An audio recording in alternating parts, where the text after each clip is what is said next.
দেখছি সামাজিক যোগাযোগ মাধ্যমে ছড়ানো হচ্ছে গণভোট দিলে নাকি বিসমিল্লাহ থাকবে না এবং রাষ্ট্রধর্ম ইসলাম থাকবে না এবং ৭১কে মুছে দেওয়া হবে, এরকম একটা কি মুছে দেওয়া হবে, ৭১কে মুছে দেওয়া হবে, এরকম ভাবে ফেসবুকে একটি প্রচার চালাচ্ছে আমরা দেখছি। মানে ফেসবুকে এটা কেউ ভাইরাল হয়ে যাচ্ছে, মানে ব্যাপকভাবে প্রচার করছে। আসলে এটা আমরা কিভাবে দেখবো? ধন্যবাদ। যে হ্যাঁ ভোট দিলে বিসমিল্লাহ চলে যাবে, নট এট অল। এগুলো যারা বলতেছে এগুলো বিভ্রান্তি ছড়াবার ছাড়া কেউ না। বিসমিল্লাহ চলে যাবে, তারপর আরেকটা বললেন ৭১ চলে যাবে। ৭১ চলে গেলে আমরা কিভাবে আসি কিভাবে? 71 তো আমাদের শেষ, সেখান থেকে তো আমাদের স্বাধীনতা। যদি ৭১ চলে যায় তাহলে তো আমরা আমাদের দিকে চলে যাবো। এটা আশেপাশের লোকজন কথা বলতেছে না। এগুলো আপনাদেরকে দেখেন সেন্টিমেন্ট কোথায়, মানে আপনাকে কোথায় আঘাত করতেছে। এই হা ভোটের দিকে বিসমিল্লাহ থাকবেন, এখানে বিসমিল্লাহর সাথে হা ভোটের কোনো সম্পর্ক নেই। হা ভোটটা হচ্ছে কনস্টিটিউশনের ভিতরের জিনিসগুলো, বিসমিল্লাহ হচ্ছে কনস্টিটিউশনের প্রথমে। ইসলাম ধর্ম রাষ্ট্রীয় ধর্ম, এটা কেউ চেঞ্জ করতে পেরেছে?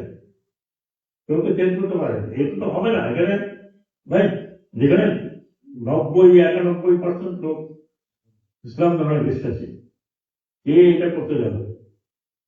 এই সৌহার্দ্যপূর্ণ অবস্থান আপনাদের নষ্ট করবে। আরেকটি কথা বলতেন, কিছু কথা বলেন আপনি আরেকটি, এতে মূর্খ, এইসব মূর্খ আকারে হবে।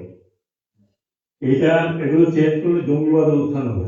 যেখানে আমরা বলছি ন্যায় বিচার হবে, যেখানে আমরা বলছি ল অ্যান্ড অর্ডার ভালো করতে, সেটা থাকবে।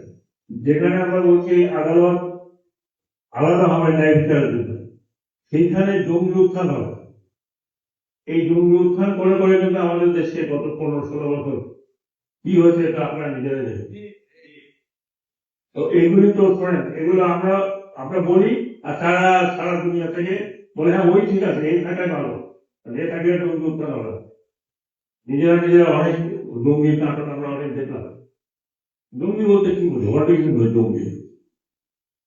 হয়তো ২-৪ জন এরকম করে থাকতে পারে, বাট এটা পার্মানেন্ট পুরো দেশ জঙ্গি হয়ে গেছে। আমি অনেক কিছু বলতে পারছি না এখানে। এদের যদি জঙ্গি হয় তাহলে আশেপাশের দেশগুলো কি?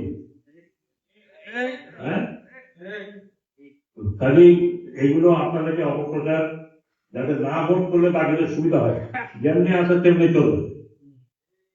আপনি বুঝতে পারছেন কথা? এই পরিবর্তনটা চায় না রে ভাই, বললাম না আপনাকে, এই পরিবর্তন সহজে কেউ চায় না।